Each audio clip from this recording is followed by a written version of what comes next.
असादुद्दीन ओवैसी यांच्या जाहीर सभेला हजारोंची गर्दी, फारुख शाह यांना निवडून देण्याचे आवाहन। धुळे विधानसभा निवडणुकीच्या पार्श्वभूमीवर एमआयएम पक्षाचे नेते असदुद्दीन ओवैसी यांच्या नेतृत्वाखाली धुळे शहरातील 100 फुटी रोड परिसरात भव्य जाहीर सभेचे आयोजन करण्यात आले होते। या सभेला हजारोंच्या संख्येने नागरिकांनी उपस्थिती लावल्याने सभास्थळ चाकच भरले होते। सभेमध्ये असदुद्दीन ओवैसी यांनी धुळे शहर विधानसभेतील एमआयएम पक्षाचे उमेदवार आमदार फारुख शाह यांना पुन्हा एकदा विजयी करण्याचे आवाहन केले। त्यांनी आपल्या भाषणात भाजप आणि शिवसेनेच्या उमेदवारांसह विरोधकांवर तीव्र निशाणा साधला। यावेळी ओवैसी यांनी राज्य सरकारसह केंद्र सरकारच्या धोरणांवरही टीका केली। त्यांनी सांगितले की या धोरणांमुळे सामान्य नागरिकांचे हक्क आणि अधिकार धोक्यात आले आहेत। ओवैसींनी जनतेच्या हितासाठी एमआयएम पक्षाच्या ध्येयधोरणांवर विश्वास ठेवून मतदान करण्याचे आवाहन केले। सभेत स्थानिक नेत्यांसह एमआयएम पक्षाच्या कार्यकर्त्यांनीही मोठ्या संख्येने सहभाग घेतला होता। ओवैसी यांच्या भेटीमुळे कार्यकर्त्यांमध्ये उत्साहाचे वातावरण पाहायला मिळाले। सभा शांततेत आणि उत्साहपूर्ण वातावरणात पार पडली। धुळे क्राईम न्यूज साठी अब्दुल रहमान मलिक, धुळे। आपके सामने बीजेपी का उम्मीदवार है, आपके सामने उद्धव ठाकरे का उम्मीदवार है और आपके सामने एक और उम्मीदवार है जिसका काम सिर्फ आपके इत्तेहाद को कमजोर करना है। मैं जानना चाहता हूं और मुझे यकीन है कि धूलिया की आवाम जो 5 साल में फारूक शाह ने डेवलपमेंट के काम करवाए, अब बीजेपी के उम्मीदवार के बारे में मुझे कोई बता रहे थे कि वो ये पुकार कर कह रहा है कि मैं मस्जिदों को ऐसा कर दूंगा, वो पुकार कर कह रहा है कि मुझे इनके वोट की जरूरत नहीं है। क्या क्या अनाप शनाप बीजेपी का कैंडिडेट बक रहा है। फिर उसके बाद जो आप देखें कि शिवसेना उद्धव ठाकरे का कैंडिडेट है, माशाल्लाह वो किसी एक जगह टिकने वाले नहीं है।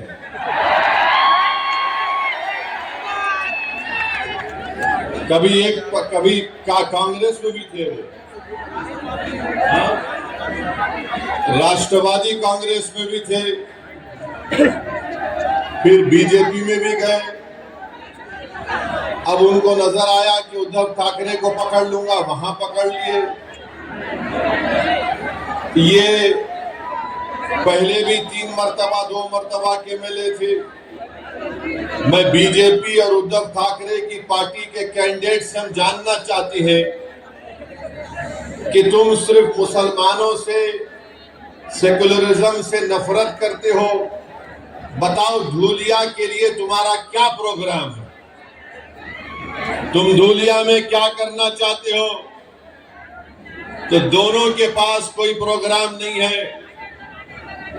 दोनों यही चाहते हैं कि कुछ भी हो जाए, फारूक शाह दोबारा कामयाब ना हो। इनको एक ही चीज, रातों की नींद इनको हराम कर दी कि 5 साल में फारूक शाह ने कैसे इतने करोड़ रुपए के काम मंजूर करवा कर लाया। जो काम आज उद्धव ठाकरे का जो उम्मीदवार है वो 3 मर्तबा का आमदार है, मगर वो कुछ काम नहीं कराया। आज जो बीजेपी का उम्मीदवार है वो तो सिर्फ नफरत की बात करता है, वो तो सिर्फ दिलों को तोड़ने की बात करता है। उसके पास जनता के विकास के लिए, धूलिया की तरक्की के लिए कोई बात उनके जबान पर नहीं आती। 5 साल में इस शहर में, इस विधानसभा में अमन रहा। यहां पर हिंदू मुसलमान के झगड़े नहीं हुए। यहां पर दलितों पर उनको इंसाफ दिलाने की फारूक शाह ने पूरी कोशिश की। आदिवासियों को उनका मुकाम दिलाने के लिए फारूक शाह ने मेहनतें की। धनगरों को उनका जायज मुकाम दिलाने के लिए फारूक शाह ने मेहनतें की। और हम आज भी कह रहे हैं कि महाराष्ट्र में जहां पर मुसलमानों में जो वो 13 जितनी कास्ट है उनको आरक्षण मिलना चाहिए, क्योंकि बॉम्बे हाई कोर्ट ने उसको मंजूर किया। हम वहीं पर कहते हैं कि हमारे मराठा भाई बहनों को भी आरक्षण मिलना चाहिए, हम उसके खिलाफ नहीं है। अब आप बताइए किस बुनियाद पर फारूक शाह की मुखालिफत करने ये लोग आ रहे हैं। मैं आपको बताना चाहूंगा मेरे अजीज दोस्तों और बुजुर्गों, फारूक शाह ने सिर्फ मुसलमानों का काम नहीं किया, फारूक शाह ने मुसलमानों का काम किया, हिंदू भाई बहनों का भी काम किया, दलितों का भी काम किया, हमारे बौद्ध मजहब के मानने वालों का काम किया, कोली बरादरी का काम किया, धंगर बरादरी का काम किया। ये काम मराठाओं के लिए फारूक शाह ने काम किया। मगर बीजेपी और शिवसेना के पास एक ही फार्मूला है, बस गाली दो तो ओवैसी को और फारूक शाह को गाली दो और उन दोनों के नाम पर वोट हासिल करो। अरे तुम कब तक मेरा नाम लेकर, तुम कब तक फारूक शाह का नाम लेकर वोट लोगे? अरे क्या तुम्हारे घर में कोई और नहीं दिख रहा हमारे सिवा तुम लोगों को? तुम्हारी पार्टी में कोई नजर नहीं आ रहा तुम लोगों को? नहीं, खाली ओवैसी को गाली दो, फारूक शाह को गाली दो, जितना गाली देना है गाली दो। मगर धूलिया की जनता ने देख लिया कि फारूक शाह ने जो काम किया वो काम धूलिया की तारीख में कोई विधायक, कोई आमदार नहीं किया था, सबका काम किया। बीजेपी आकर बोलेगी, मोदी जी बोलते हैं सबका साथ सबका विकास, मगर आप बताइए, मैं पूछना चाहता हूं यहां के मुख्यमंत्री शिंदे से, फडणवीस से, ये हमको बताइए कि महाराष्ट्र से ये ड्राई पार्क का प्रोजेक्ट जो 3000 करोड़ का था वो गुजरात क्यों चला गया? बताओ शिंदे साहब, ये थी ड्राई पार्क का प्रोजेक्ट 3000 का कैसे गुजरात चला गया? बताओ मोदी जी, जो महाराष्ट्र को आकर अब चुनाव में शुरू कर देंगे लंबा लंबा फेंकना। ये टाटा एयरबस का प्रोजेक्ट 22,000 करोड़ का वो महाराष्ट्र से चला गया। वेदांता फॉक्सकॉन का प्रोजेक्ट 1,50,000 करोड़ का महाराष्ट्र से चला गया। ये मेडिकल डेवलपमेंट पार्क जो 424 करोड़ का था वो महाराष्ट्र से चला गया। आखिर हो क्या रहा है महाराष्ट्र में? ये देश का दूसरा बड़ा प्रदेश है, यहां पर किसानों का हाल ये करके रख दिया कि आज किसान के बेटे की शादी नहीं हो पा रही है महाराष्ट्र में, और अगर वो किसान मराठा रहे तो उसको और परेशानी हो रही है। इसीलिए मराठा लड़ रहा है आरक्षण के लिए। बताओ आखिर बीजेपी ने क्या दिया है महाराष्ट्र के लिए? अब मोदी जी आकर बोलेंगे मैं यूसीसी लगा दूंगा महाराष्ट्र में। आप देखना बीजेपी आकर बोलेगी नहीं नहीं, हम महाराष्ट्र में यूनिफॉर्म सिविल कोड को लाएंगे। हम पूछना चाह रहे ये टाटा एयरबस का प्रोजेक्ट कहां गया? तो मोदी जी बोलेंगे यूसीसी ला लूंगा। जब महाराष्ट्र का मराठा पूछ रहा है, महाराष्ट्र का किसान पूछ रहा है आज हम इतने परेशान क्यों हैं, आज हम इतने गरीब क्यों हैं, मखरूज क्यों हैं, तो मोदी जी बोलेंगे भाइयों बहनों लव जिहाद हो रहा है। आप बताइए, महाराष्ट्र में इतना बड़ा प्रदेश, मगर इसके बारे में बीजेपी के पास कोई प्रोग्राम नहीं है। आप देखते हैं कि महाराष्ट्र में बाबा सिद्दीकी का कत्ल कर दिया गया, गोली मारकर मुंबई में बाबा सिद्दीकी को गोली मार दी गई। क्या हो रहा है महाराष्ट्र में कि 3 बार का एमएलए बाबा सिद्दीकी, उसको गोलियां मार देते हैं, 6-6 गोलियां मारते हैं। बताओ नरेंद्र मोदी, बताओ अमित शाह, बताओ शिंदे, बताओ फडणवीस, कैसे बाबा सिद्दीकी की मौत हो गई? अरे बताओ अजीत पवार, वो तो तुम्हारी पार्टी का था, तुम अपनी पार्टी के आदमी को नहीं बचा सकोगे तो तुम अपने आप को कैसे बचाओगे? नहीं, हम इतने दिन में पकड़ के दिखाएंगे। किसको पकड़े तुम? कहां है असल करने वाला? तो हर 2 दिन को मीडिया में आता, पुलिस वहां गई, पुलिस यहां गई, पुलिस वहां गई।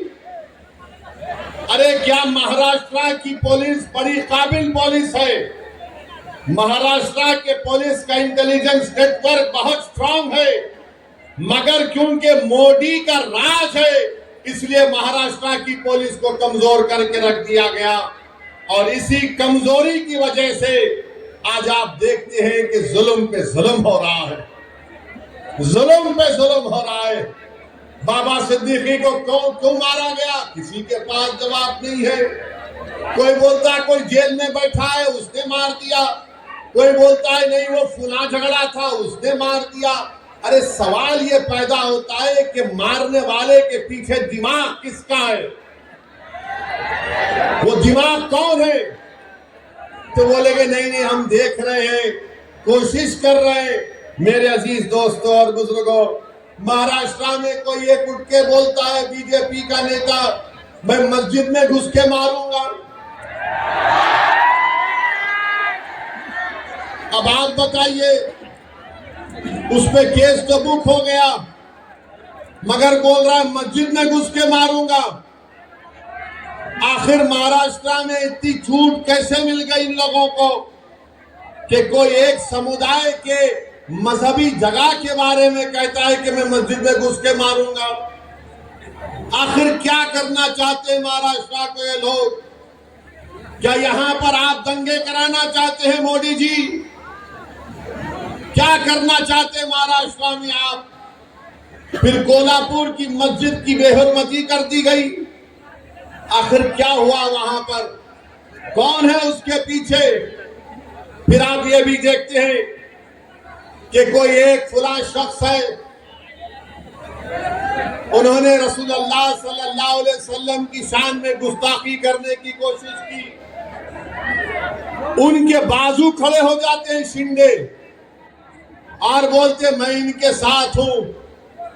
अरे आप उनके साथ हैं या महाराष्ट्र के जनता और भारत के संविधान के साथ है? बताओ शिंदे। कोई खड़े होकर अनाप शनाप बकता है, कानून उसके ताल्लुक से कहता है कि किसी को भी इजाजत नहीं है कि वो किसी मजहब के बारे में अनाप शनाप बके। और सारी दुनिया जानती है कि इस्लाम के मानने वालों के लिए प्रॉफेट मोहम्मद सल्लल्लाहु अलैहि वसल्लम हमारे जिस्म से अगर पूरा खून भी निकल जाए तो हमारे लिए कम है। वो है हमारे लिए प्रॉफेट मोहम्मद सल्लल्लाहु अलैहि वसल्लम।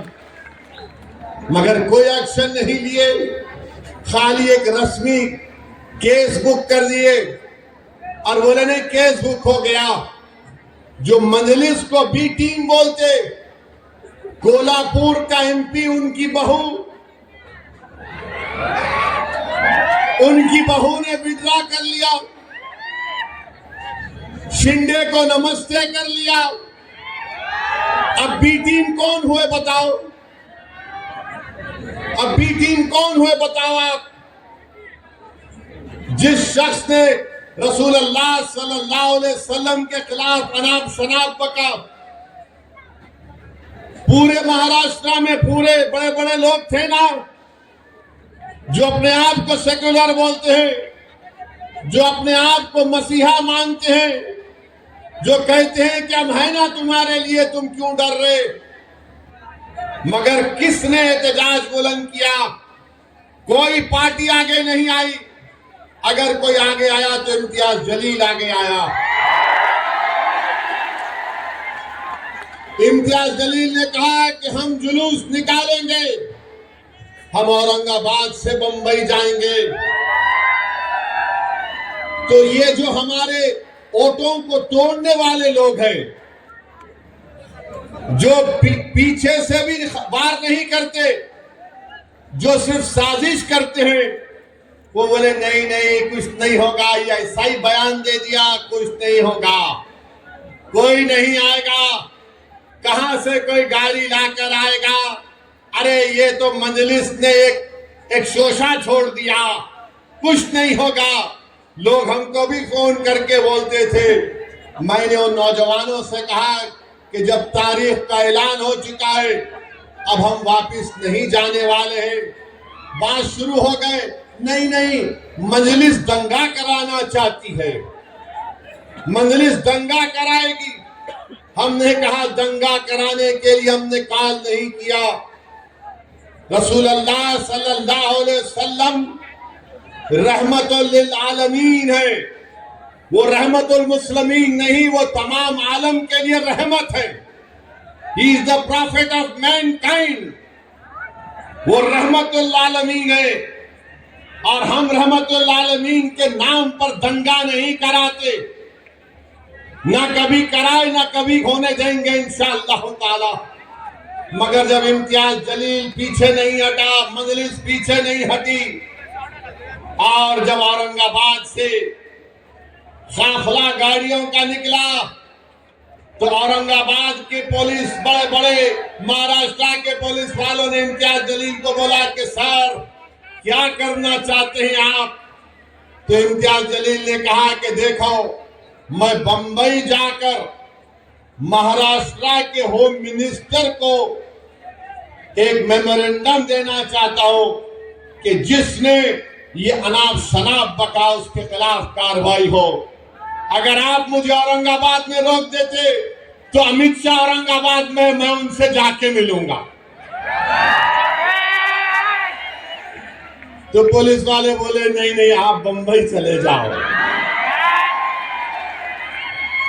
क्योंकि हम एक धूलिया के शाह से तंग है।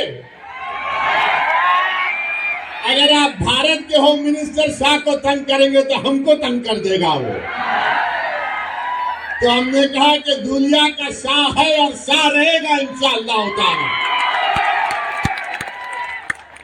मगर अमित शाह अब महाराष्ट्र में आके चीखा मार मार के बोलेंगे, ऐसा उंगली उठा के, ऐसा उंगली उठा के।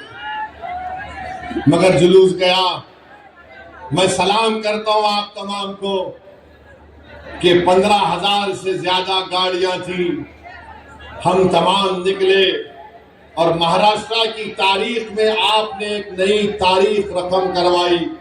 जो लोग मजलिस के बारे में बोलते थे ये रोड पे निकलेंगे तो दंगा होगा, औरंगाबाद से 15,000 गाड़ियों का काफिला गया, मुंबई थाने के पास, भिवंडी के पास रोका गया, वहां के कलेक्टर को नुमाइंदगी दी गई। नौजवान बड़े जज्बात में थे और इम्तियाज जलील से कह रहे थे चलो मुंबई चलो। इम्तियाज जलील ने कहा कि नहीं, हमारा मकसद ये था कि हम हमारी नुमाइंदगी, हमारा मेमोरेंडम सरकार को दे और उनको बता दें कि ये हमारा गम और गुस्सा का इजहार करने का तरीका है। हमने अपने गम और गुस्से का इजहार किया और इम्तियाज जलील अगर चाहता तो हजारों गाड़ियों को लेकर बंबई जा सकता था। और इम्तियाज जलील ने कहा कि मजलिस इत्तेहाद और मुस्लिमीन की पॉलिसी लोगों को जज्बात में लाकर दंगा कराना है, लॉ एंड ऑर्डर का प्रॉब्लम पैदा करना नहीं है। इम्तियाज जलील अमन से सब लोगों को अपने अपने घर को वापस भिजा दिया। ये मजलिस इत्तेहाद अल मुस्लिमीन है और ये लोग हम पे गालियां देते हैं, अरे मजलिस ऐसी मजलिस वैसी। अरे वक्फ बोर्ड का बिल जब पार्लियामेंट में पेश हुआ तो कहां थे उद्धव ठाकरे के एमपी?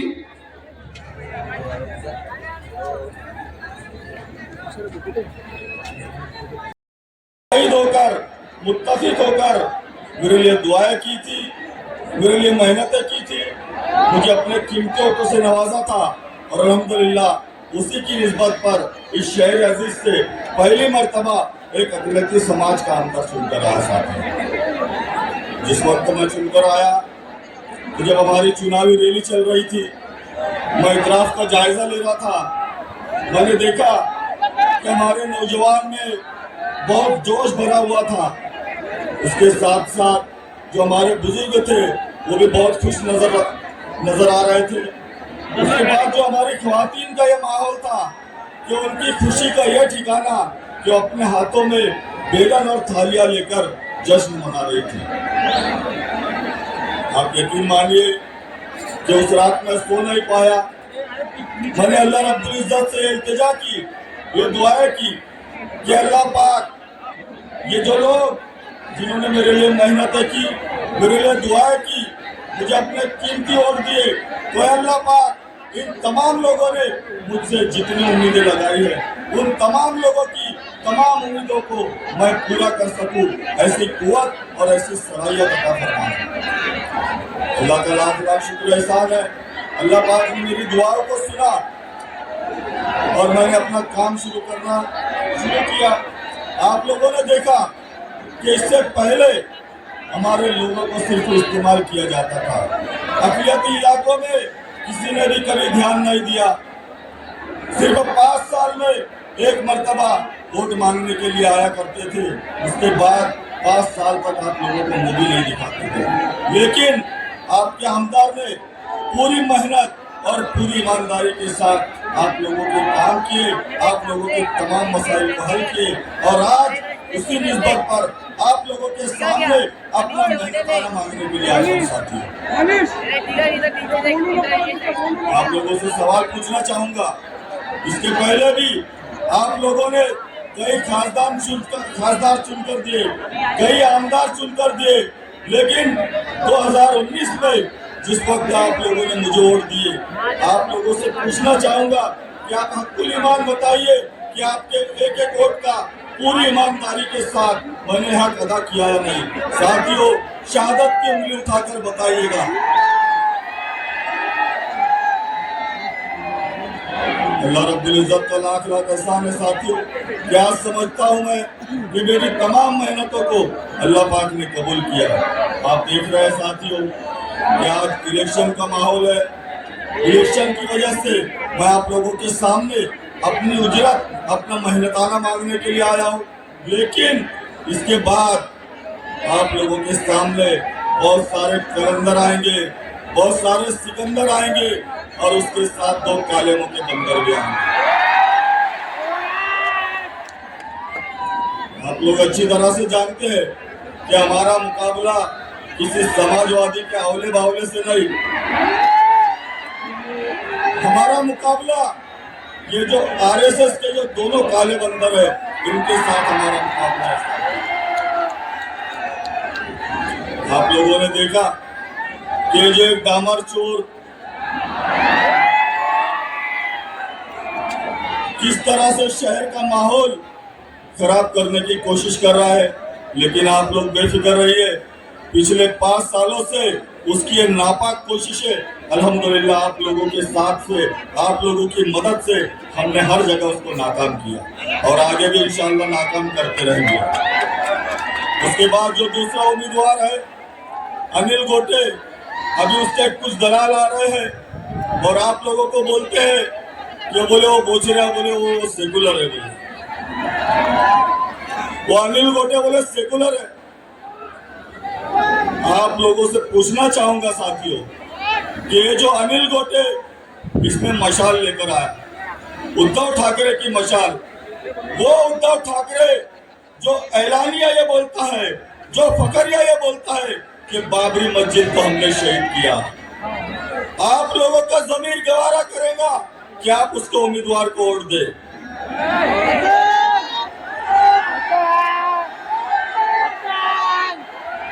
तो साथियों, ये जो उम्मीदवार है अनिल गोटे, ये उद्धव ठाकरे का उम्मीदवार है और उसने भी हमारे स्टेशन रोड की मस्जिद को शहीद किया।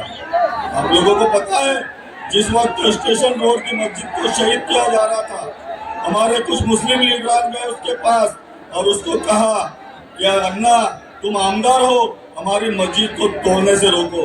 लेकिन वो बोचरा उस वक्त बोला करता था कि मैं तो आरएसएस का हूँ। क्या बोलता था वो? मैं आरएसएस का हूँ, मैं तुम्हारी कोई मदद नहीं कर सकता। और वो मस्जिद को तोड़ दिया गया साथियों। तो ये आप लोगों को बताना चाहूंगा कि अपना तो अपना होता है और बाकी सब झूठा सपना होता है।